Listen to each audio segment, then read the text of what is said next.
আল্লাহ রাব্বুল আলামিন বলেন, আওয়ালাম ইয়ারাল্লাযীনা কাফারু আন্নাস সামাওয়াতি ওয়াল আরদা কানাতা রাতকান ফাফাতাকনাহুমা ওয়াজআলনা মিনাল মাই কুল্লা শাইইন হাই আফালা ইউমিনুন। জোরে বলুন আল্লাহু আকবার।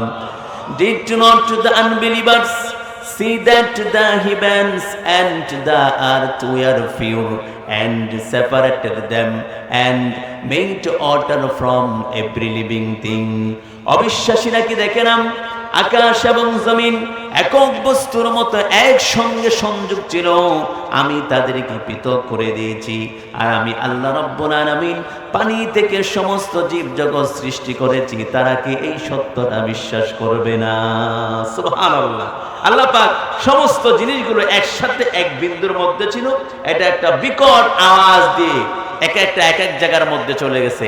এই যে সূর্য এবং চাঁদ, পৃথিবী, এটা সমস্ত জিনিসগুলো ঘুরতেছে, এটা কিয়ামত পর্যন্ত ঘুরবে। যখন আল্লাহ রাব্বুল আলামিন বলবেন যে এখানেই থেমে যাও, তখন এই কিয়ামত অনুষ্ঠিত হয়ে যাবে। রব্বানা যালামনা আনফুসানা ওয়া ইল্লাম তাগফির লানা ওয়া তারহামনা লানাকুনান্না মিনাল খাসিরিন। রব্বানা, হে আমাদের রব, যালামনা, আমরা জুলুম করেছি, আনফুসানা, নিজেদের উপর আমরা কি করেছি? জুলুম করেছি। আনফুসানা ওয়া ইল্লাম তাগফির লানা, আপনি যদি আমাদেরকে ক্ষমা না করেন, ওয়া তারহামনা, আমাদের উপর যদি আপনি রহম না করেন, লানাকুনান্না মিনাল খাসিরিন, তাহলে আমরা ক্ষতিগ্রস্তদের অন্তর্ভুক্ত হয়ে যাব। আল্লাহ রাব্বুল আলামিনের কাছে এই দোয়াটা এত ভালো লাগলেন, আল্লাহ তাআলা হযরত আদম আলাইহিস সালাম আর হাওয়া আলাইহিস সালামকে মাফ করে দিলেন, আর তাদেরকে আরাফার ময়দানের মধ্যে সাক্ষাৎ করিয়ে দিলেন। সুবহানাল্লাহ।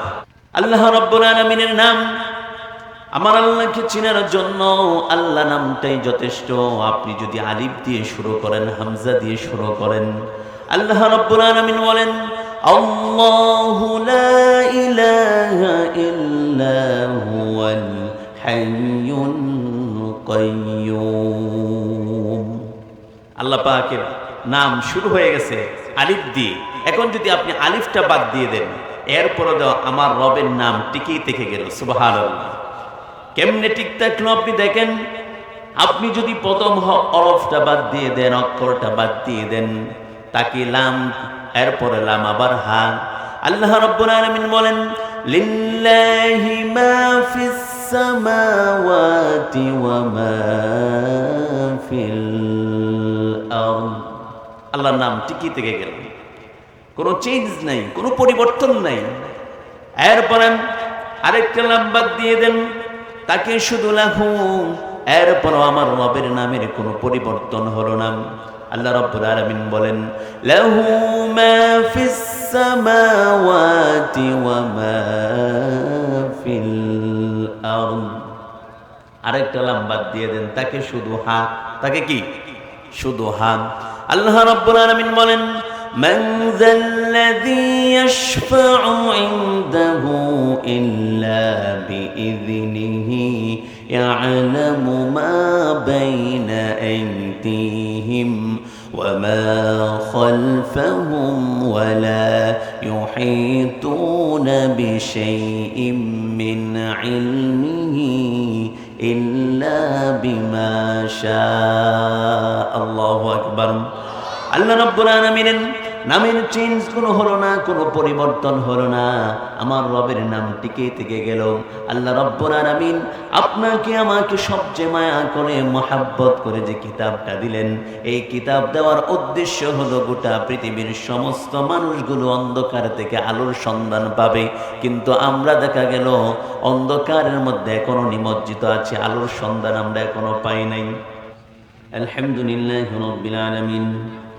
ربنا ظلمنا أنفسنا وإن لم تغفر لنا وترحمنا لنكونن من الخاسرين. আল্লাহ তাআলা রূপনগর ইসলামারি নুরুল উলুম নুরানি হাফিজিয়া মাদ্রাসার উদ্যোগে আয়োজিত দুদিন ব্যাপী মাহফিল আল্লাহ আজকে এই সমাপনী দিনে আল্লাহ রব্বুল আলামিন যারা আলোচনা করবেন, যারা আলোচনা শোনার জন্য এসেছেন আল্লাহ রব্বুল আলামিন এই মাহফিলের ইন্তজাম কমিটি এলাকাবাসী সহ যারা সার্বিকভাবে সহযোগিতা করেছে আল্লাহ তাআলা কাল কিয়ামতের দিন মুসিবতের দিন আল্লাহ আমাদের সকলকে তুমি নাজাতের উসিলা করে দিও ইয়া রব करम तो अगर करीम ओ बात ज़ुबाको ज़ोतिल फर असर करें रब्बना तक़ब्बल मिन्ना इन्नका अंतस समीउल अलीम वतुब अलैना इन्नका अंतत तव्वाबुर रहीम सुब्हान रब्बिका रब्बिल इज़्ज़ति अम्मा यसिफून وسلام على المرسلين والحمد لله رب العالمين রূপনগর ও ইসামারি নুরুল উলুম নুরানি ও হাফিজিয়া মাদ্রাসা হাফেজ ছাত্রদের প্রাকৃতিক প্রদান করা উপলক্ষে দুদিন ব্যাপী 23তম ইসলামী মহাসম্মেলনের দ্বিতীয় দিনে সম্মানিত শ্রদ্ধাভাজন অর্থ এলাকার সুপরিচিত মুখ, অর্থ এলাকার কৃতি সন্তান আলহাজ হজরত মাওলানা জয়নাল আবেদিন সাহেব মহিষকলা দাখিল মাদ্রাসা বারাকাল্লাহু ফি হায়াতি, আমরা সকলে বলে আমিন। সম্মানিত বন্ধুগণ, আমরা এসেছি এখানে একটি কিতাব থেকে আলোচনা শোনার জন্য, যে কিতাব আল্লাহ পাক রব্বুল আলামিন আমাদেরকে দিলেন, যে কিতাব আমাদেরকে মুক্তির গ্যারান্টি দেয়, যে কিতাব আমাদেরকে জান্নাতের রাস্তা দেখিয়ে দেয়, যে কিতাবের মধ্যে কোনো ভুল নাই, ভুলের কোনো সন্দেহ নেই, ঠিক কিনা? পৃথিবীতে আপনাকে আমাকে সবচেয়ে মায়া করে মহব্বত করে যে জিনিসটা দিলেন সেটা হলো কোরআন। সুবহানাল্লাহ। আল্লাহ পাক রব্বুল আলামিন বলছেন আর রহমান আল্লামাল কোরআন, অত্যন্ত দয়াময় আল্লাহ, পরম দয়ালু আল্লাহ, তিনি শিক্ষা দিলেন কোরআন। এই কোরআনের আলোচনা শোনার জন্য আমরা এখানে এসেছি, ঠিক না বলেন? আল্লাহ পাক রব্বুল আলামিন আমাদেরকে কিতাবটা দিলেন দুনিয়ার অন্ধকার থেকে আলোর সন্ধান পাওয়ার জন্য। দুনিয়ার অন্ধকার কি? রাতের অন্ধকার কি অন্ধকার না? মানুষের মন প্রসিত জ্ঞান, মানুষের মন মস্তিষ্ক দেন, মানুষ রচিত যত আইন আছে সমস্ত জিনিস থেকে বেঁচে থেকে আল্লাহ পাকের আইনের দিকে দৌড় দিবে। এটা এই জন্য আল্লাহ পাক রব্বুল আলামিন আমাদেরকে দিলেন কোন কিতাব বলেন তো? এই কিতাবের নাম কি? একটু আগে আপনাদের সামনে বয়সবৃদ্ধ মানুষ, উনি আমার নামাজের সময় ওনা বলছেন যে আমি একটু কোরআন তেলাওয়াত করব।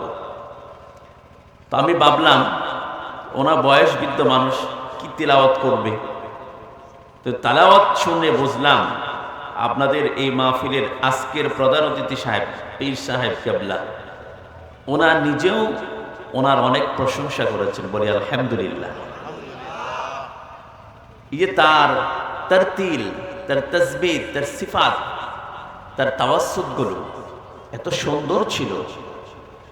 এখনকার জামানার তুলনায় তিনি যে সময় কোরআন শিখছেন, আল্লাহু আকবার, এই সময়ে এত সুন্দর কোরআন তেলাওয়াত পাওয়া একটা বিরল ছিল। কিন্তু বর্তমানে মানুষ কোরআন অনেক সুন্দর করে তিলাওয়াত করে। আমি আজকে আসরের সময় এই মাদ্রাসার সাবেক ছাত্রর মুখ থেকে আমি আপনার সূরা মুলকের শেষের অংশটুকু তেলাওয়াত শুনছিলাম, খুব চমৎকার লাগছে।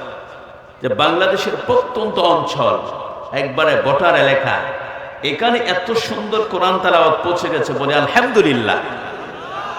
এই কিতাব আমাদেরকে দিলেন আল্লাহ পাক রব্বুল আলামিন অন্ধকার থেকে মানুষদেরকে আলোর সন্ধান দেওয়ার জন্য। আল্লাহ রব্বুল আলামিন বলেন আলিফ লাম রা কিতাবুন আনজালনাহু ইলাইকা লিতুখরিজান নাস মিনাল যুলুমাতি ইলান নূর। আলিফ লাম রা, আমি আপনাকে এমন একটা কিতাব দিয়েছি যাতে করে আপনি গোটা পৃথিবীর সমস্ত মানুষদেরকে অন্ধকার থেকে টেনে বের করে আলোর সন্ধান দিতে পারেন। আলোটা কি, অন্ধকার কি? অন্ধকার হলো সমাজতন্ত্র অন্ধকার, অন্ধকার হলো মানুষ প্রসিত জ্ঞানগুলো অন্ধকার। এই সমস্ত মানুষগুলো পুঁজিবাদ, ঘুষ, দুর্নীতি, সমস্ত জিনিসগুলো হলো অন্ধকার। এই অন্ধকার থেকে আলোর সন্ধান দেওয়ার জন্য আল্লাহ পাক রব্বুল আলামিন আপনাকে আমাকে সবচেয়ে মায়া করে, মহাব্বত করে যে জিনিসটা দিলেন তার নাম কি বলেন? নাম কি? কোরআন। আল্লাহ পাক রব্বুল আলামিন আমাদের কি রব? তিনি আল্লাহ সুবহানাহু ওয়া তাআলা। আমার আল্লাহকে চিনার জন্য আমার আল্লাহ নামটাই যথেষ্ট, ঠিক কি না? পৃথিবীতে যত ধর্মের মানুষ আছে, যত ভাষাবিদ আছে, যত ধর্ম বর্ণের মানুষ আছে, সমস্ত মানুষগুলো, সমস্ত ভাষার মধ্যে আল্লাহ পাক রব্বুল আলামিন আল্লাহ নামটা লেখার জন্য অন্য কোনো নাম আসে না, আল্লাহ আল্লাহ আসে। সুবহানাল্লাহ বলেন।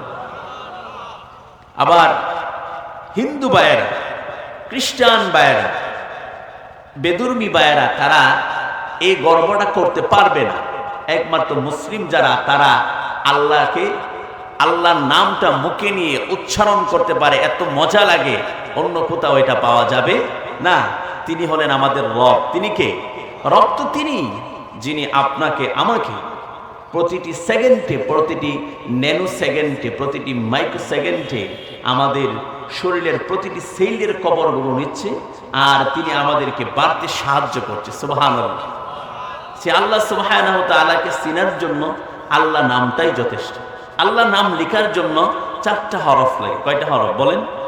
4টা হরফ। প্রথম হরফ কি? আলিফ। প্রথম হরফ আলিফ, হামজা। হ্যাঁ, এখান থেকে যদি আপনি শুরু করেন, আল্লাহ রাব্বুল আলামিনের নাম, আমার আল্লাহকে চিনার জন্য আল্লাহ নামটাই যথেষ্ট। আপনি যদি আলিফ দিয়ে শুরু করেন, হামজা দিয়ে শুরু করেন, আল্লাহ রাব্বুল আলামিন বলেন, আল্লাহু লা ইলাহা ইল্লা হুয়াল হাইয়ুল কাইয়্যুম। আল্লাহ পাকের নাম শুরু হয়ে গেছে আলিফ দিয়ে। এখন যদি আপনি আলিফটা বাদ দিয়ে দেন, এরপরে দাও আমার রবের নাম টিকেই থেকে গেল। সুবহানাল্লাহ। কেমনে ঠিক থাকলো আপনি দেখেন। আপনি যদি প্রথম হরফটা বাদ দিয়ে দেন, অক্ষরটা বাদ দিয়ে দেন, তাকে লাম, এরপরে লাম আবার হা। আল্লাহ রাব্বুল আলামিন বলেন, লিল্লাহি মা ফিস সামাওয়াতি ওয়া মা ফিল আরদ। আল্লাহর নাম টিকি থেকে গেল, কোনো চেঞ্জ নাই, কোনো পরিবর্তন নাই। এরপরে আরেকটা লাম বাদ দিয়ে দেন, তাকে শুধু লাহু, এরপর আমার রবের নামের কোনো পরিবর্তন হলো না। আল্লাহ রাব্বুল আলামিন বলেন, লাহু মা ফিস সামাওয়াতি ওয়া মা ফিল আরদ। আরেকটা লাম বাদ দিয়ে দেন, তাকে শুধু হা, তাকে কি? শুধু হা।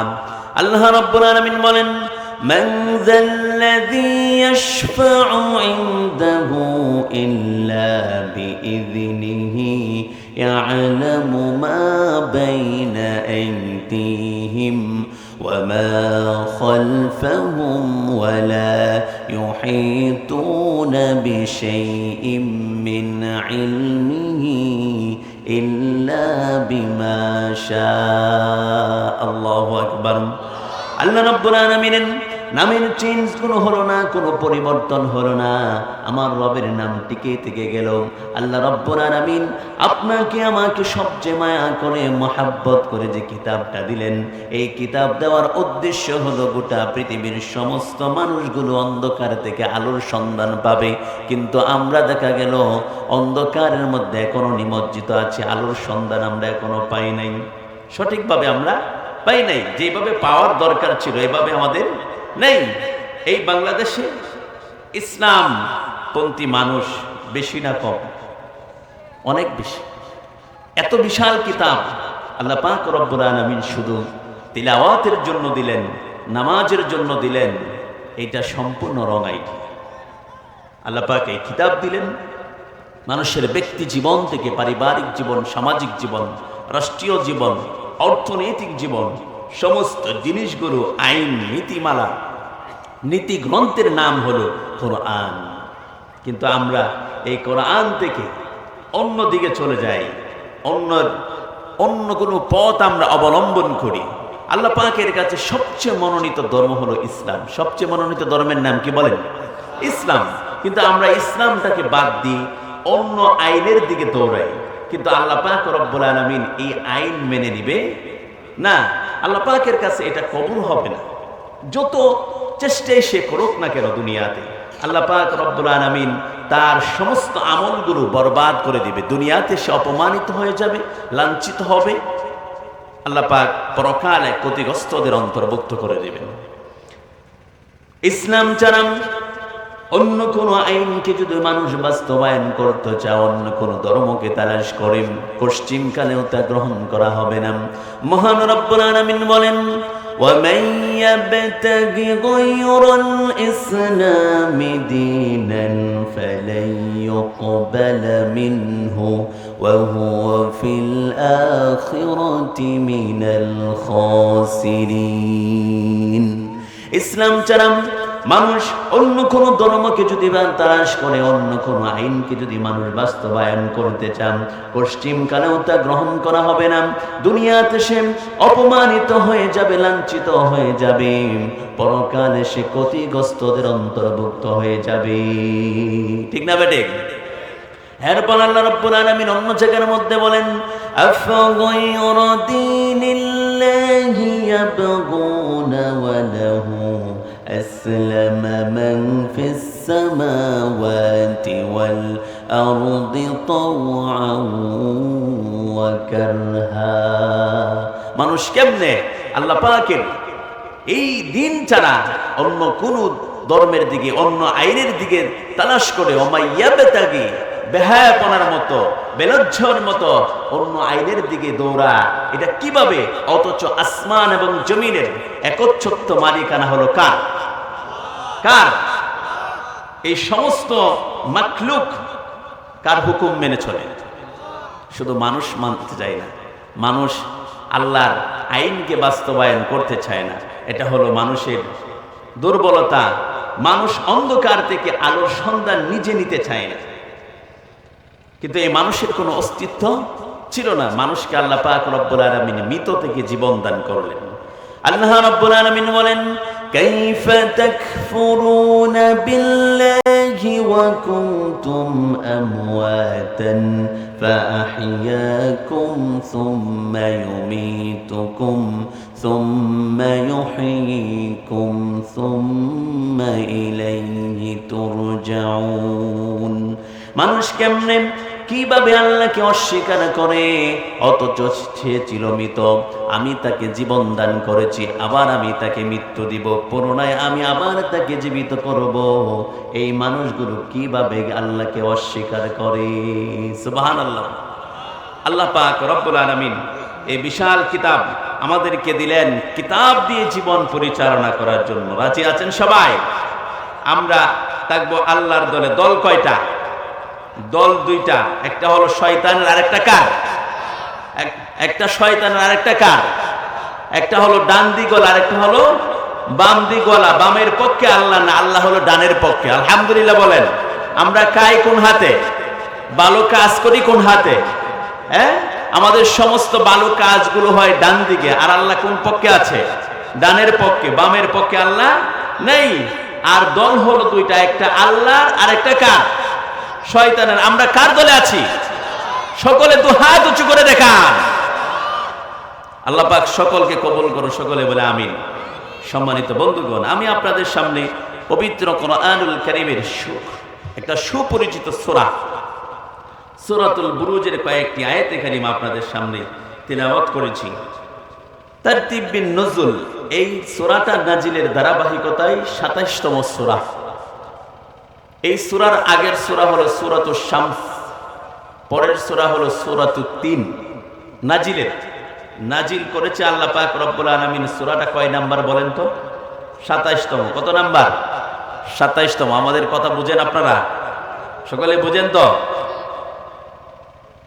তারতিব ফিল মুসহাফ, কোরআনের বর্তমান বিন্যাস অনুযায়ী এই সূরাটা হলো 85তম সূরা। বলেন কত নাম্বার সূরা?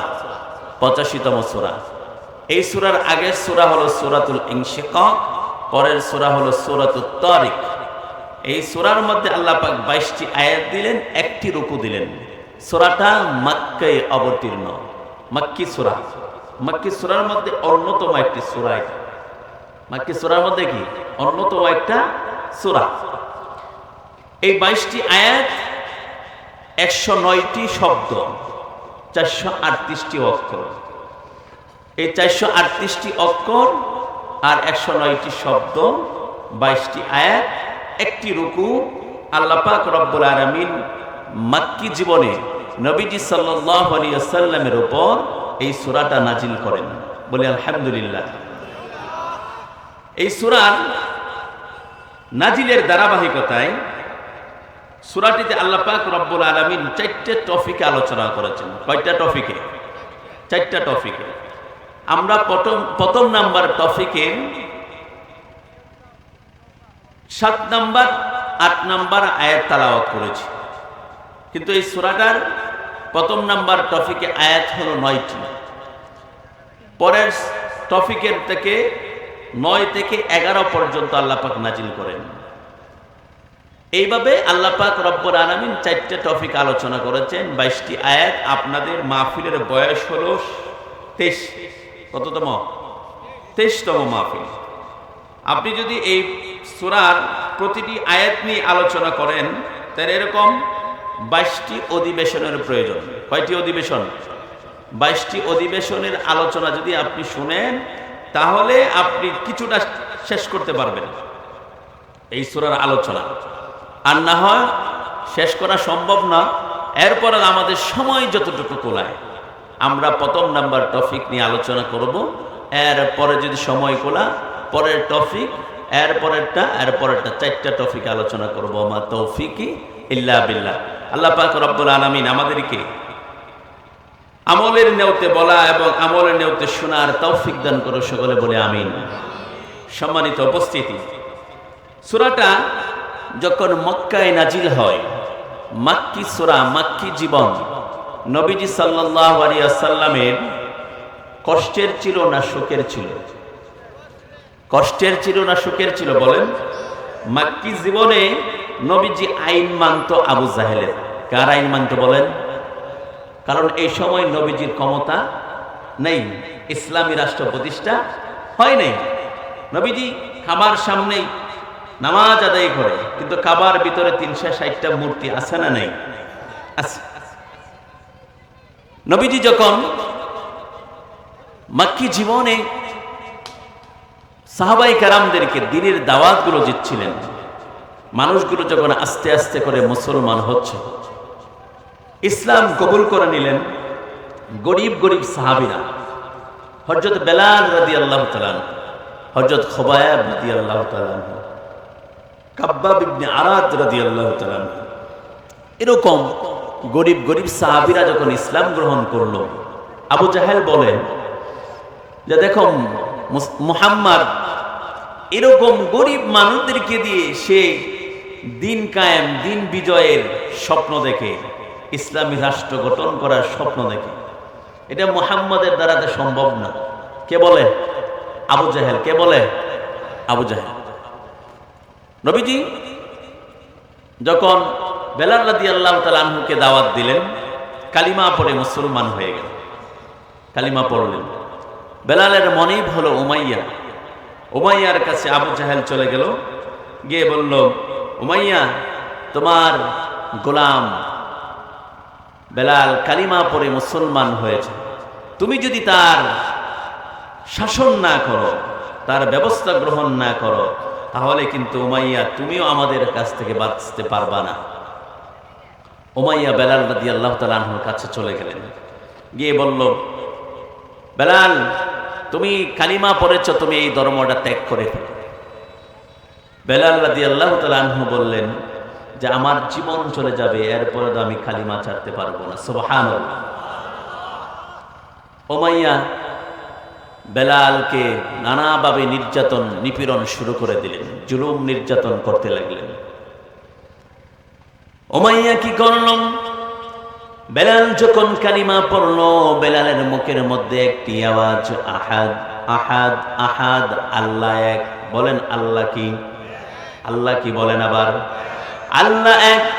এই জিকির যখন বলেন আল্লাহ এক আল্লাহ এক আল্লাহ এক, এইভাবে জিকির যখন করতে লাগলো, উমাইয়া চলে গেল বেলালের কাছে। বেলালের কাছে গিয়ে বলল, বেলাল তুই কালিমা ছাড়বি, না হয় আমি তোর জীবনটা শেষ করে দেব।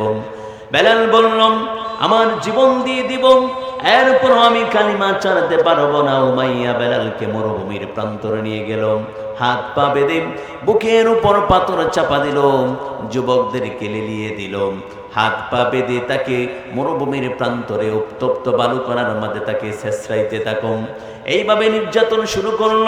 বেলালের মুখের মধ্যে একটাই আওয়াজ, আল্লাহ এক আল্লাহ এক। এইভাবে সে জিকির করতে লাগলো। উমাইয়া নির্যাতন করে শেষ করতে পারলো না। এইভাবে কয়েকদিন যখন চলে গেল, উমাইয়া বেলালের কাছে যখন গিয়ে নির্যাতন করে সকাল থেকে সন্ধ্যা পর্যন্ত কোনো খাবার দেয় না। এইভাবে যখন না খেয়ে গেলে তাকে নির্যাতন করে। আবার বেলালের কাছে গিয়ে উমাইয়া বলল, উমাইয়া গিয়ে বেলালের কাছে গিয়ে বলল, হো বেলাল, তুই যদি কালিমা না চারস তাহলে তোকে আমি মেরে ফেলবো। বেলাল রাদিয়াল্লাহু তাআলা আনহু বললেন, আমাকে মেরে ফেলার পর আমি কালিমা ছাড়তে পারবো না। বেলাল রাদিয়াল্লাহু তাআলা আনহু যখন একথা বললেন, উমাইয়া তার বাম হাতটা তার মুখের ভিতর ঢুকিয়ে দিয়ে, বেলালের মুখের ভিতর ঢুকিয়ে দিয়ে টান মেরে বেলালের জিহ্বাটা বের করে বাবলা গাছের কাঁটাগুলো তার জিহ্বার মধ্যে যখন ঢুকিয়ে গেল, ফিক্কি দিয়ে রক্তগুলো যখন পড়তেছিল, জিহ্বাটা ফুটো হয়ে গেছে, কথা বলতে পারছে না। এমন সময় বেলাল ডাক দিয়ে বলল, উমাইয়া আমার জিহ্বা কেন, আমার কলিজাটাও যদি তুমি ফুটো করে দাও, এরপর আল্লাহ রাব্বুল আলামিনের নাম আমার অন্তর থেকে তুমি মুছে দিতে পারবা না। সুবহানাল্লাহ। বেলাল রাদিয়াল্লাহু তাআলা আনহুকে এইভাবে নির্যাতন যখন করতে লাগলো, এরপরও বেলালকে আল্লাহর নবীজি সাল্লাল্লাহু আলাইহি ওয়াসাল্লামের ক্ষমতা তখন মক্কার মধ্যে নাই। আবু বকরকে ডাক দিয়ে বলল, আবু বকর, মক্কায় আমার কোনো ক্ষমতা নাই, আমাকে আল্লাহ রাব্বুল আলামিন এখনো মক্কা বিজয়ের অনুমতি দেন নাই। এই আবু বকর, তোমাকে তো রাব্বুল আলামিন অনেক সম্পদগুলো দিল, তুমি উমাইয়ার কাছ থেকে বেলালকে তুমি আজাদ করে নিয়ে আসো। হযরত আবু বকর রাদিয়াল্লাহু তাআলা আনহু যখন চলে গেলেন, উমাইয়ার কাছে গিয়ে বলল, উমাইয়া তুই কি চাস? তুই যা চাইবে আমি সব কিছু দিয়ে দেব, কিন্তু তুই বেলালকে তুই আজাদ করে দে, বেলালকে তুই আমার কাছে বিক্রি করে দে। হযরত বেলাল রাদিয়াল্লাহু তাআলা আনহুকে আবু বকর রাদিয়াল্লাহু তাআলা আনহু মুক্ত করে যখন নবীজি সাল্লাল্লাহু আলাইহি ওয়াসাল্লামের কাছে নিয়ে আসলেন, বেলাল রাদিয়াল্লাহু তাআলা আনহু যখন নবীজির কাছে আসলেন, আমার নবীজি বেলালকে দেখে বললেন, বেলাল আমি তোর জন্য কিছুই করতে পারলাম না। বেলাল তুই জেনে রাখ, তোর জিহ্বা থেকে যখন, তোর শরীর থেকে যখন এই নির্যাতনের নিপীড়নের রক্ত যখন জমিনের মধ্যে পড়েছে, আল্লাহ রাব্বুল আলামিন তোর এই রক্তটা কি দিনের জন্য কবুল করে নিবেন। হযরত বেলাল রাদিয়াল্লাহু তাআলা আনহুকে যখন এই নির্যাতন করলাম, ধরা হলো, খাব্বাব ইবনে আরাদ রাদিয়াল্লাহু তাআলা আনহু তিনি ছিলেন কামার। খাব্বাব ইবনে আরাদ রাদিয়াল্লাহু তাআলা আনহু তাকে ধরা হলো। কাফের মুশরিকরা গিয়ে বলল, ও খাব্বাব, তুই এই কামারের কাজ করস, তোর কাছে যে লোহাগুলো আছে, যে আংরাগুলো দেখা যাচ্ছে, এই লোহার অঙ্গারগুলো দেখা যাচ্ছে, যদি তুই কালিমা না চারিস তাহলে ওই অঙ্গারগুলো তার পিঠের মধ্যে আমরা ঢুকিয়ে দেব। খাব্বাব বলল, তোমরা যাই কিছু করো না কেন আমার জীবন চলে যাবে, এরপরেও আমি আল্লাহ রাব্বুল আলামিনের কালিমা আমার অন্তর থেকে মুছে দিতে পারবো না। কাফের মুশরিকেরা খাব্বাব রাদিয়াল্লাহু তাআলা আনহুকে ধরলেন, হাত পা গুলো বেঁধে নিলেন, বেঁধে নিয়ে মাটির মধ্যে উপর করে শুয়ে দিলেন। আর লোহার অঙ্গারগুলো নিয়ে আসা হলো। এই অঙ্গারগুলো খাব্বাব রাদিয়াল্লাহু তাআলা আনহুর পিঠের মধ্যে যখন ঢুকিয়ে দিল, যখন রক্তগুলো আর চর্বিগুলো গলে গলে জমিনের মধ্যে পড়তেছিল, এমন সময় খাব্বাব রাদিয়াল্লাহু তাআলা আনহু ডাক দিয়ে বললেন, হো কাফেরেরা, হো মুশরিকেরা, তোমরা আমার পিঠটা কেন, আমার কলিজাটাও যদি তোমরা ফুটো করে দাও, এরপর রব্বুল আলামিন লাইনের কালিমা আমার অন্তরের মধ্যে গেঁথে নিয়েছি, তা থেকে আমাকে তোমরা এক বিন্দু পরিমাণ সরাইতে পারবা না। হযরত খুবাইব রাদিয়াল্লাহু তাআলা আনহুকে ধরা হলো। খুবাইব রাদিয়াল্লাহু তাআলা আনহুকে ধরে মক্কা থেকে মদিনায় জেলখানার মধ্যে বন্দী করা হলো। তাকে খাবার গুলো দেওয়া হয় নাই। খুবাইব রাদিয়াল্লাহু তাআলা আনহু না খাইতে তাকে মৃত্যুবরণ করবে, এই প্ল্যানগুলো তারা বাস্তবায়ন করার জন্য যখন তারা এই প্ল্যানগুলো করলেন, এমন সময় খুবাইব রাদিয়াল্লাহু তাআলা আনহু আল্লাহর কালামটা তিলাওয়াত করে আর আল্লাহ রাব্বুল আলামিনকে স্মরণ করে। আল্লাহ রাব্বুল আলামিন খুবাইব রাদিয়াল্লাহু তাআলা আনহুকে জেলখানার ভিতরে জান্নাতের খাবারের ব্যবস্থা করে দিলেন। সুবহানাল্লাহ। রিজিকের মালিক কে বলেন? রিজিকের মালিক কে? তারা ভাবছিল যে খুবাইবকে দুনিয়া থেকে আমরা বিদায় করে দিব না খাওয়ায় রাখতে। কিন্তু আল্লাহ পাক রব্বুল আলামিন তাকে জান্নাতের খাবারগুলো মান্না সালওয়ার মতন আল্লাহ পাক রব্বুল আলামিন তার জেলখানার মধ্যে ঢুকাইয়া দিলেন। খুবাইব রাদিয়াল্লাহু তাআলা আনহুর চেহারা দেখে কাফের মুশরিকেরা তো অবাক যে আমরা তাকে খাবার দিচ্ছি না আর সে এত সুন্দর চেহারা হয়ে গেল। পলকাইলে মানুষের চেহারা সুন্দর হয় কিনা বলেন? তারা তো বলল সর্বনাশ, তাকে কি করা যায়? খুবাইব রাদিয়াল্লাহু তাআলা আনহুর কাছে গেলেন। খুবাইব বলল, রিজিকের মালিক তোমরা না, রিজিকের মালিক কে? এই আল্লাহ আমার খাবারের ব্যবস্থা করেছে। এইভাবে কাফের মুশরিকেরা মুসলমানদেরকে, সাহাবায়ে কেরামদেরকে মক্কা নগরীতে নানাভাবে নির্যাতন শুরু করলো। আর এমন সময় আল্লাহ পাক রব্বুল আলামিন সূরাতুল বুরুজ নাজিল করে নবীজি সাল্লাল্লাহু আলাইহি ওয়াসাল্লামকে সান্ত্বনা দিচ্ছে। এই সূরা শানে নজুল প্রেক্ষাপট আপনাদের সামনে একটু বললাম। এই সূরার মধ্যে আল্লাহ পাক রব্বুল আলামিন একটা ঘটনা বলতেছে। এই ঘটনাটা বলে আল্লাহ পাক রব্বুল আলামিন সাহাবায়ে কেরামদের যে নির্যাতন, নিপীড়ন, অত্যাচার, জুলুম, এই কথাগুলো বলে দিয়ে নবীজিকে সান্ত্বনা দিচ্ছেন আর বলতেছে যে আপনার সাহাবীরা কি মায়ের গুলো খাইতেছে। এর চেয়ে আরো আগে এই সূরাটা যখন নাজিল হয়েছে, আমার নবীজি দুনিয়াতে আসার আরো 70 বছর আগের ঘটনা আল্লাহ পাক রব্বুল আলামিন এই সূরার মধ্যে তুলে ধরে নবীজিকে সান্ত্বনা দিয়ে বলতেছেন, হে রাসূল, শুধু আপনার উম্মতেরাই মায়ের খায় নাই, এর আগেও যারা দিন গ্রহণ করেছে আল্লাহ পাক রব্বুল আলামিন তাদেরকে নানাভাবে পরীক্ষা করেছে, আর পরীক্ষার মধ্যে তারা উত্তীর্ণ হয়েছে, তারা জান্নাতের মেহমান হয়ে গেছে। সুবহানাল্লাহ। এই সান্ত্বনাগুলো আল্লাহ পাক রব্বুল আলামিন সূরাতুল বুরুজ নাজিল করে দিয়ে সান্ত্বনা দিলেন নবীজিকে। এই সূরাতুল বুরুজ বর্তমান প্রেক্ষাপটে ফিলিস্তিন মুসলমান ভাইদের অনেকের পকেটের মধ্যে, অনেকের সাথে এই সূরাতুল বুরুজ পাওয়া গেছে। বলি আলহামদুলিল্লাহ। যে মুসলমানদের এখান থেকে মুসলমানের শিক্ষা পুরাটা আলোচনা করলে শিক্ষাটা বের করা যেত। এরপরে যে সংক্ষেপে বলে, মুসলমানদের হারানোর কোনো কিছুই নেই দুনিয়াতে। ইমানদার মুসলমানদের হারানোর কোনো কিছুই নেই। মুসলমান দুনিয়াতে বেঁচে থাকলে গাজী, মরলে শহীদ, এটাই যত জুলুম নির্যাতন হোক না কেন, আল্লাহ পাক রব্বুল আলামিন যে কালিমাটা দিলেন, এই কালিমার নাম কি? লা ইলাহা ইল্লাল্লাহ। লা ইলাহা ইল্লাল্লাহ। এই কালিমা যারা গ্রহণ করেছে তারা কখনো এখান থেকে এক পিছপা পিছনে যাওয়ার কোনো অপশন নাই। তারা এখানে দাঁড়িয়ে থেকে ইস্তিকামত থেকে আল্লাহ পাক রব্বুল আলামিনকে হক বলে স্বীকৃতি দিবেন। এটাই হলো মুসলমানের আসল পরিচয়। এই কালিমাতে এবার প্রতিম মহান রব্বুল আলামিন সূরাতুল ইব্রাহিমের ভিতরে সুন্দর একটা দৃষ্টান্ত উপস্থাপন করে মহান রব্বুল আলামিন বলেন, আলাম তারা কাইফা দারাবাল্লাহু মাসালান কালিমাতান তাইয়িবাতান কাশাজারাতিন তাইয়িবান আসলুহা সাবিতুন ওয়া ফারউহা ফিস السماء تؤتي أكلها كل حين بإذن ربها جل الله أكبر। رسول আপনি কি লক্ষ্য করেননি কালিমা তাইয়্যিবার দৃষ্টান্ত হলো ওই মজবুত বৃক্ষের মতো, যে মজবুত বৃক্ষটা হাদিস শরীফে খেজুর গাছকে বোঝানো হয়েছে। খেজুর গাছ যেমন তার শিকড়গুলো দূর পর্যন্ত চলে যায়, আর খেজুরের ডালপালাগুলো এলোমেলো হয়ে দাঁড়িয়ে থাকে। হাজারো ঝড় তুফানের মধ্যে খেজুর গাছকে যেরকম উপড়ে ফেলে দিতে পারে না, ঠিক তেমনি ভাবে কোনো মুসলমান যদি কালিমা গ্রহণ করে, তাকে যতই বাধা আপত্তি আসুক না কেন, তার উপরে যতই নির্যাতন জুলুম হোক না কেন, তাকে কোনো সময়ে কালিমা থেকে পিছিয়ে ফেলানো যাবে না।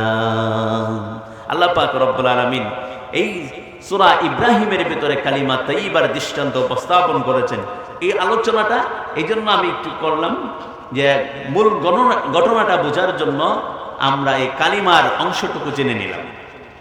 এখন আসেন আমরা এই সূরার মূল আলোচনার দিকে চলে যাই।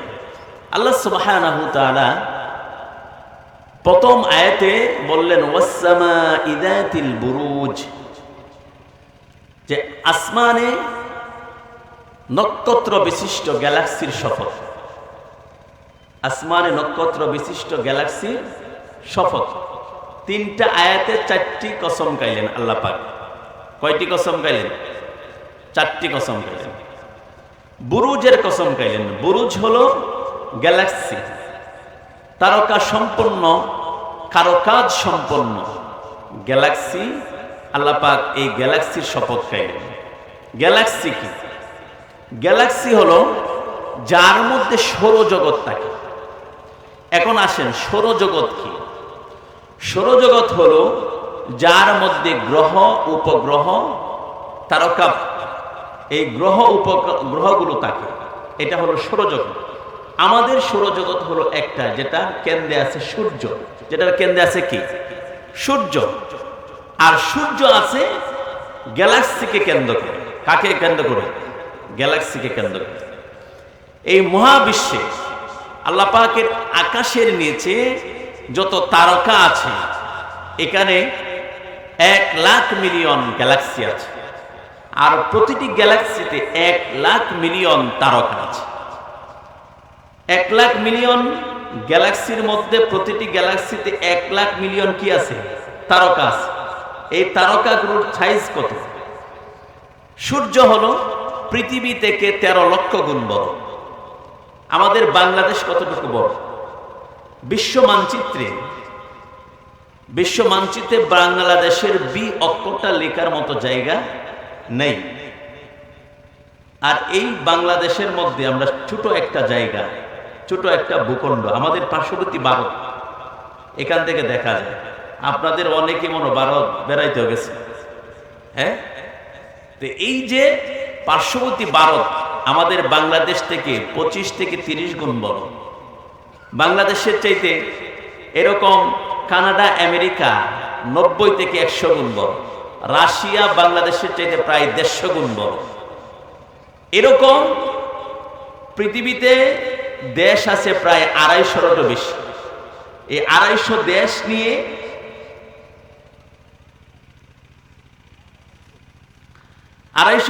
কি শুরু হয় কি আপনার পৃথিবী? শুধু কি এই 250টি দেশ না, পৃথিবীর মধ্যে আছে আপনার 7টি মহাসাগর। প্রশান্ত মহাসাগরের আয়তন হলো 16,57,24,000 বর্গ কিলোমিটার। আল্লাহু আকবার বলেন। আটলান্টিক মহাসাগরের আয়তন হলো 8,24,00,000 বর্গ কিলোমিটার। এরকম ভাবে ভারত মহাসাগর আছে, প্রশান্ত মহাসাগর, আটলান্টিক মহাসাগর। এরকম ভাবে এই 4 ভাগের 3 ভাগ হলো পানি, 1 ভাগ হলো স্থল। এটা নিয়ে হলো এই পৃথিবী। তাহলে পৃথিবী এত ছোট, আপনি দেখেন কল্পনাও করতে পারবেন না। পৃথিবীর চাইতে আরো কত কত গুণ বড় যে আল্লাহ পাক তারকাগুলো সৃষ্টি করে রাখলেন। পৃথিবীর চাইতে 4টা কম হলো আপনার চাঁদ, দা মুন। এরপর হলো Callisto, Mercury, Mars, Venus, Earth হলো আমাদের এই পৃথিবী, Kepler, Neptune, Uranus, Saturn, Jupiter, Proxima Centauri. পরে হলো দা সান, সূর্য। এরপরে হলো সিরিয়াস, বেগা, আরকুটাস, বেটেলজিউস, ক্যালিসনেজস, ইউএ স্কুটি। এরপর হলো galaxy, Milky Way galaxy, Andromeda galaxy. এরপর হলো ইউনিভার্সেস, মাল্টিভার্স, সুপারভার্স, কোয়াসার, ফায়ারসার। এরপর হলো প্রথম আকাশ রকি, দ্বিতীয় আকাশ আরফালুন, কাইদুম, মাউন, রবকা, অকনা, আরুবা। আল্লাহু আকবার। এই সমস্ত জিনিসগুলো সৃষ্টি করলেন শুধু পৃথিবীতে মানুষ পাঠাবেন বলে। আল্লাহু আকবার বলে মন চায়। কাকে পাঠাবে বলে? মানুষকে পাঠাবেন। এই পৃথিবীটা মানুষ বসবাসের স্থান। আল্লাহ পাক সূরা রহমানের মধ্যে বলেন, ওয়াল আরদু ওয়াদাআহা লিল আনাম, ওয়াল আরদু ওয়াদাআহা লিল আনাম, মানে সৃষ্ট জীবের জন্য আল্লাহ পাক রব্বুল আলামিন এই পৃথিবীটাকে স্থাপন করলেন। আর সৃষ্ট জীবকে মানুষ বলে আলহামদুলিল্লাহ। এখানে আছে পানি, অক্সিজেন, আগুন, হ্যাঁ, সমস্ত জিনিস দিয়ে আল্লাহ পাক পৃথিবীটাকে সাজিয়ে দিলেন। চাঁদের মধ্যে যান, এখানে বালু, অক্সিজেন পাবেন না। মঙ্গল গ্রহে যান, এখানে লাল বালু পাওয়া যাবে, আপনি অক্সিজেন পাবেন না। এইভাবে প্রত্যেকটা গ্রহ, উপগ্রহ, প্রতিটি গ্যালাক্সি, এক একটা গ্যালাক্সির সাইজ কত? পৃথিবী থেকে 16-13 লক্ষ গুণ বড় হলো সূর্য। খালি সূর্যই বড়, সূর্যের চাইতে আরো লক্ষ লক্ষ কোটি কোটি গুণ বড় তারকা গুণে আল্লাহ পাক মহাশূন্যের মধ্যে ঝুলন্ত অবস্থায় রাখছে। আল্লাহু আকবার। বেটেলজিউস যে তারকাটা, এটা হলো সূর্যের চাইতে 33 কোটি গুণ বড়। এরকম lakh lakh million million Galaxy নিয়ে কে অজম করে ফেলতে পারো, এটা হলো ব্ল্যাক হোল। এটা আল্লাহ পাক তৈরি করে রাখছেন। এই সমস্ত গ্যালাক্সির কসম গাইলেন, মহাশূন্যের কসম গাইলেন আল্লাহ পাক রব্বুল আলামিন। ওয়াস সামাই যাতিল বুরুজ, এই বুরুজ সম্পর্কে আল্লাহ পাক রব্বুল আলামিন আবার অন্য জায়গার মধ্যে বলেন, তাবারাকাল্লাযী জাআলা ফিস সামাই বুরুজান ওয়া জাআলা ফীহা সিরাজান ওয়া কমারান মুনীরা। আল্লাহু আকবার। আমি বরকতময় সত্তা তিনি, যিনি এই আকাশের মধ্যে রাখলেন সূর্য আর চাঁদ, দীপ্তিময় সূর্য, আর তোমাদের জন্য প্রদীপ হিসেবে রাখলেন চাঁদকে। সুবহানাল্লাহ। গ্যালাক্সির মধ্যে, কের মধ্যে রাখছে? বুরুজ, বুরুজের মধ্যে রাখছে। এই বুরুজগুলো একটা আরেকটার সাথে সম্পৃক্ত, এমনটিকে মধ্য আকর্ষণ শক্তি অনুযায়ী তারা একজন আরেকজনকে ধরে রাখছে। এইভাবে সূর্য, সূর্য থেকে অন্য গ্রহ, এইভাবে পৃথিবী পর্যন্ত চলে আসছে। সুবহানাল্লাহ। এই সমস্ত জিনিসগুলো মহাশূন্যের মধ্যে আছে। ওয়াস সামাই যাতিল বুরুজ, আকাশের প্রথম, আকাশের নিচে যত গ্রহ, উপগ্রহ, গ্যালাক্সিগুলো আছে সবগুলোর কসম কায়া আল্লাহ পাক রব্বুল আলামিন বলতেছেন যে গর্তওয়ালাদের জন্য তোমাদের অভিশাপ। গর্তওয়ালাদের জন্য কি? অভিশাপ। তাহলে আমরা প্রথম আয়াতের বুরুজের সামান্যতম ব্যাখ্যা জানলাম, যেটা হলো মহাশূন্যের নিচে। এখন মহাশূন্যের উপরে আছে আকাশ। এরপরে হলো আবার বুরুজের ব্যাখ্যা। আমরা এদিকে যাব না, মূল আলোচনাটা আমরা করতে পারবো না। এই জন্য বুরুজের আমরা একটা ব্যাখ্যা জানলাম, এটা হলো গ্যালাক্সির শপথ। কের শপথ? গ্যালাক্সি। গ্যালাক্সি কি? গ্যালাক্সি হলো যার মধ্যে সৌরজগৎ থাকে। সৌরজগৎ কি? সৌরজগৎ হলো যার মধ্যে আপনি, আমি, গ্রহ উপগ্রহ সমস্ত কিছু থাকে। তাহলে এই মহাশূন্যের তুলনায়, গ্যালাক্সির তুলনায় আপনি আমার পৃথিবী কতটুকু বড় বলবো? পৃথিবী কতটুকু বড়? আপনি যদি একটা বালুকণা, আপনাদের যে রাস্তার পাশে আছে, একটা বালিকণাকে যদি আপনি নিয়ে এটারে 100 ভাগ করেন, পাওয়া যাবে তাকে খুঁজে। 100 ভাগ করলে যতটুকু বড় হবে, আপনি আমার পৃথিবী হলো এতটুকু বড়। সুবহানাল্লাহ।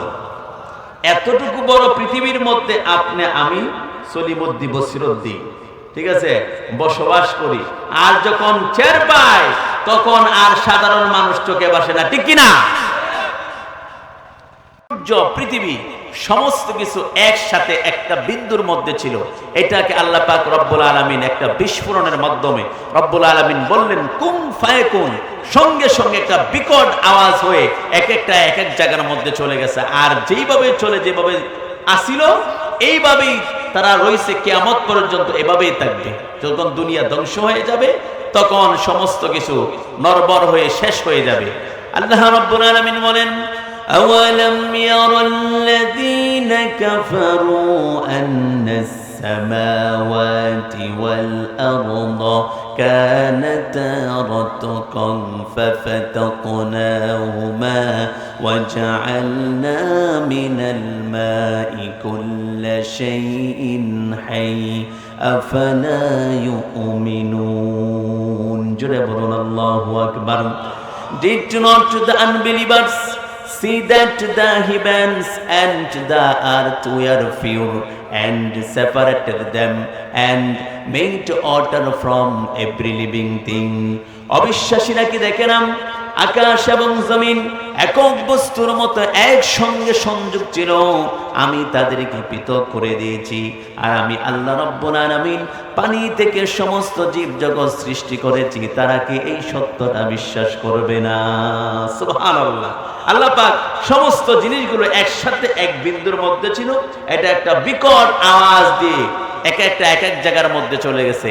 এই যে সূর্য এবং চাঁদ, পৃথিবী, এটা সমস্ত জিনিসগুলো ঘুরতেছে, এটা কিয়ামত পর্যন্ত ঘুরবে। যখন আল্লাহ রাব্বুল আলামিন বলবেন যে এখানেই থেমে যাও, তখন এই কিয়ামত অনুষ্ঠিত হয়ে যাবে।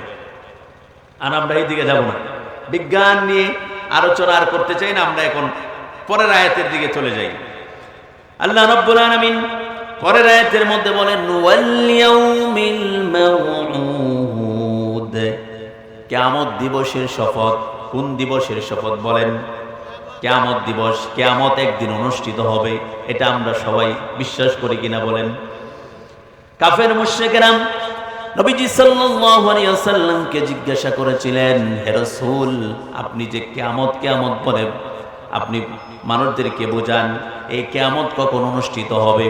এই কথাটা আল্লাহ রাব্বুল আলামিন সূরা আহজাবের ভিতরে তুলে ধরে বললেন ইয়াসআলুকান নাস আনিস সাআ।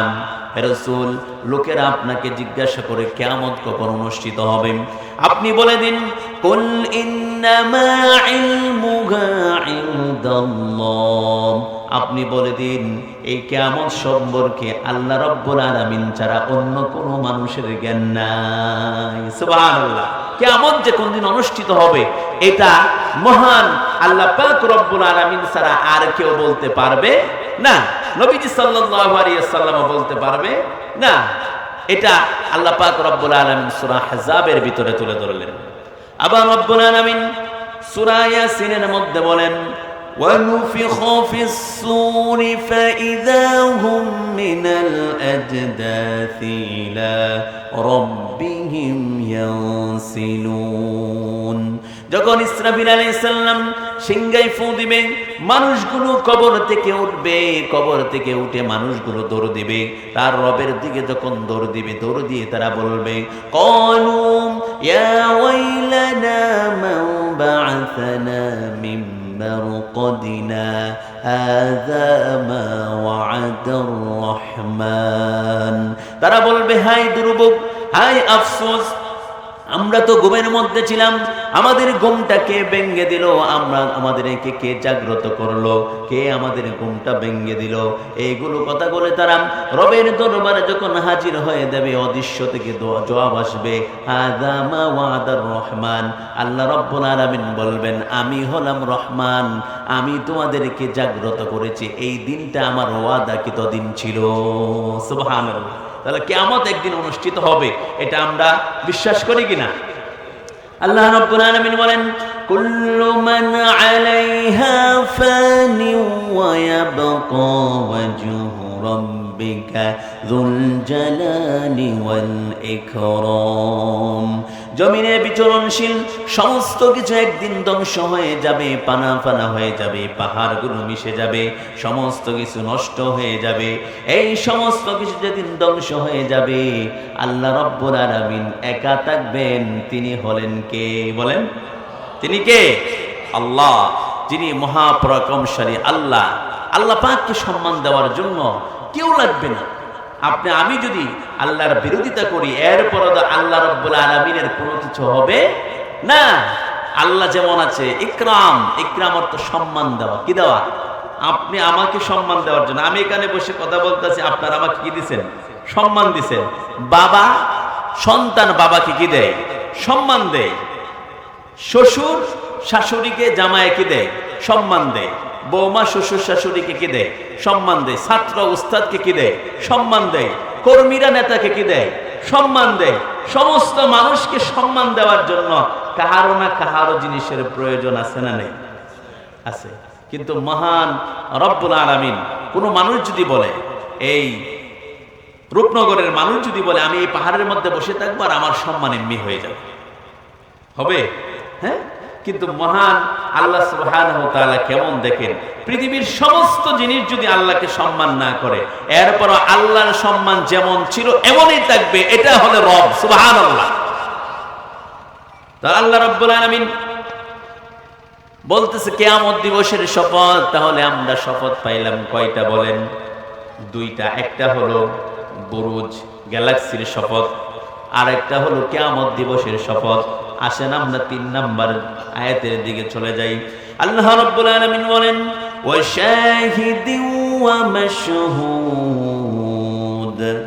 আল্লাহ পাক রব্বুল আলামিন এখানে দুইটা বিষয়ের কসম খাইলেন। এই আয়াতেরও ব্যাখ্যা হলো 3টা। কয়টা বলেন? এই আয়াতের ব্যাখ্যা কয়টা? 3টা। আমরা 3টা আলোচনা করলে অনেক সময়ের প্রয়োজন, আমরা এইদিকে যাব না। আমরা শুধু সংক্ষেপে বলে নেই। 1 নাম্বার ব্যাখ্যা থেকে আমরা জানি, একটা হলো জুমার দিনের শপথ, আর একটা হলো আরাফার দিনের শপথ। বলেন কোন দিনের শপথ? জুমার দিন। আরেকটা কোন দিন? আরাফার দিন। জুমার দিনের শপথ আল্লাহ পাক কেন খাইলেন? জুমার দিনে ইমাম সাহেব দিনের বেলা যত নামাজ আদায় করে, কোন নামাজের মধ্যে জুরে কেরাত আছে? নেই। আছে? জুমার দিনকে বলা হয় ঈদের দিন, সাপ্তাহিক ঈদের দিন। কোন নামাজের পূর্বে, সাপ্তাহিক কোন নামাজের পূর্বে ইমাম সাহেব দাঁড়ায় কোনো খুতবা দেন নাই, কিন্তু জুমার দিন কি দেয়? খুতবা দেয়। আর জুমার দিন আল্লাহ পাক রব্বুল আলামিন কিয়ামত অনুষ্ঠিত করবেন। জুমার দিনে কিয়ামত অনুষ্ঠিত হবে। আরো অনেক রিওয়ায়াত আছে, আমরা এগুলা সংক্ষেপে বলে নিছি। 1 নাম্বার হলো জুমার দিন, 2 নাম্বার হলো আরাফার দিন। আরাফার দিন হযরত আদম আলাইহিস সালাম আর হাওয়া আলাইহিস সালাম আল্লাহ রাব্বুল আলামিনের কাছে যখন দোয়া করলেন, কি দোয়া করলেন? আল্লাহ রাব্বুল আলামিন এই দোয়াটাও কোরআনুল কারীমের মধ্যে তুলে ধরে বললেন, রব্বানা যালামনা আনফুসানা ওয়া ইল্লাম তাগফির লানা ওয়া তারহামনা লানাকুনান্না মিনাল খাসিরিন। রব্বানা, হে আমাদের রব, যালামনা, আমরা জুলুম করেছি, আনফুসানা, নিজেদের উপর আমরা কি করেছি? জুলুম করেছি। আনফুসানা ওয়া ইল্লাম তাগফির লানা, আপনি যদি আমাদেরকে ক্ষমা না করেন, ওয়া তারহামনা, আমাদের উপর যদি আপনি রহম না করেন, লানাকুনান্না মিনাল খাসিরিন, তাহলে আমরা ক্ষতিগ্রস্তদের অন্তর্ভুক্ত হয়ে যাব। আল্লাহ রাব্বুল আলামিনের কাছে এই দোয়াটা এত ভালো লাগলেন, আল্লাহ তাআলা হযরত আদম আলাইহিস সালাম আর হাওয়া আলাইহিস সালামকে মাফ করে দিলেন, আর তাদেরকে আরাফার ময়দানের মধ্যে সাক্ষাৎ করিয়ে দিলেন। সুবহানাল্লাহ। আরাফা অর্থ সাক্ষাৎ, মিলন হওয়া, দেখা হওয়া। হজে যারা যায়, তারা যদি আরাফার ময়দানে অবস্থান না করে, তাহলে তাদের হজ হবে? হবে না। এই যে গুরুত্বপূর্ণ আরাফার দিনের কসম আল্লাহ পাক রব্বুল আলামিন খায় বলতেছেন। এই তাহলে আমরা তিনটা আয়াত থেকে 4টা কসম জানলাম। 1 নাম্বার কসম বলেন গ্যালাক্সি। 1 নাম্বার কসম কি? গ্যালাক্সি। বলেন 1 নাম্বার কসম কি? গ্যালাক্সি। 2 নাম্বার হলো কিয়ামত দিবসে। 2 নাম্বার কি? কিয়ামত দিবসের, 3 নাম্বার জুমার দিন, 4 নাম্বার আরাফার দিন। তাহলে এই 4টা আমাদের মুখস্থ হয়েছে কিনা বলেন? এখন যদি ইমাম সাহেব রমজানে অথবা ফজরের নামাজে যদি এই 3টা আয়াত তেলাওয়াত করে তাহলে আপনাদের শুনতে ভালো লাগবে। ওয়াসসামাই যাতিল বুরুজ, আকাশে গ্যালাক্সি বিশিষ্ট, আসমানে তারকা বিশিষ্ট গ্যালাক্সির শপথ। ওয়াল ইয়াউমিল মাউউদ, কিয়ামত দিবসের শপথ। ওয়া শাহিদি ওয়া মাশহুদ, জুমার দিন আরাফার দিনের শপথ। এই 4টা শপথ খাইলেন আল্লাহ পাক 3টা আয়াতে। কয়টা শপথ পেয়েছে বলেন? 4টা। আয়াত কয়টা? 3টা। এরপরে দে আল্লাহ পাক রব্বুল আলামিন একটা ঘটনা বলতেছেন। আল্লাহ পাকের ঘটনা গুরুত্বপূর্ণ কিনা বলেন? একটা কাহিনী, একটা কিচ্ছা বলতেছে, কোরআনের আলোচনা আল্লাহ পাক রব্বুল আলামিন তুলে ধরতেছেন। এখন আপনাদের সামনে আমি তাফসীরের মধ্যে নিয়ে যাচ্ছি। তাফসীরে ইবনে কাসির, কোথায়? তাফসীরে ইবনে কাসির। ইমাম আহমদ রাহমাতুল্লাহ আলাইহি সুহাইব রাদিয়াল্লাহু তাআলা আনহু থেকে বর্ণনা করেন, নবীজি সাল্লাল্লাহু আলাইহি ওয়াসাল্লাম তিনি বর্ণনা করেন, নবীজি সাল্লাল্লাহু আলাইহি সাল্লাম ফরমাইছেন, নবীজি দুনিয়াতে আসার 70 বছর আগের ঘটনা। বলেন কত বছর আগের ঘটনা? 70 বছর আগের ঘটনা। আল্লাহ পাক রব্বুল আলামিন নবীজিকে বর্ণনা করে বলতেছেন যে এই সময়েও মানুষ মুসলমান ইমানদার ছিল, তারা কালিমা তাইয়্যিবা গ্রহণ করেছিল, লা ইলাহা ইল্লাল্লাহ। এই সময়ের বাদশা ছিল ইয়ামিন দেশে, এই বাদশার নাম হলো ইউসুফ জু নওয়াজ। বাদশার নাম কি বলেন? ইউসুফ জু নওয়াজ। এই ইউসুফ জু নওয়াজ সে বাদশা ছিল আপনার মুশরিক, কিন্তু নামটাতে বোঝা যায় কি মুসলমানের নাম। ইউসুফ জু নওয়াজ কি বোঝা যায়? এবং এই জাদুবিদ্যাগণ, এই জাদুঘর মাঝে মধ্যে তারকাগুলো দেখে অনেক গণনা করতেন, মাঝে মধ্যে সত্য হতো, মাঝে মধ্যে মিথ্যা হতো। এখনো জাদুবিদ্যা আছে, তো সবচেয়ে জাদুবিদ্যা যেটা হলো, এটা হলো কালো টাকা। এটা কি বলেন? কালো টাকা। এই কালো টাকার মাধ্যমে বাংলাদেশের মানুষ বিগত কত বছর যাবত সরকারের প্রতি বুশ করে আসছিল। সরকার বাহিনী এবং বিভিন্ন মিডিয়া থেকে শুরু করে বিভিন্ন সেক্টরে যারা আমাদের বসে থাকতো, তাদেরকে কালো টাকা দিয়া সরকারের গোলাম বানায় রাখছিল, ঠিক কিনা? এই কালো জাদুগুলো থেকে আমাদের বেঁচে থাকতে হবে। আপনার সম্পদ একটা আছে, এটা হলো আপনার নাগরিকত্ব। এটা আপনি সামনে দিবেন 12 তারিখ, হ্যাঁ, এটা দিছেন আপনি, কিন্তু এটা 2000 টাকা একজনে কিনে নিয়ে গেছে। এটাই হলো কালো টাকা। এটা কি কালো টাকা? এখনো কালো জাদু এখনো আছে, এটা হলো কালো টাকার মাধ্যমে। এখান থেকে বেঁচে থাকতে হবে আপনি আমার।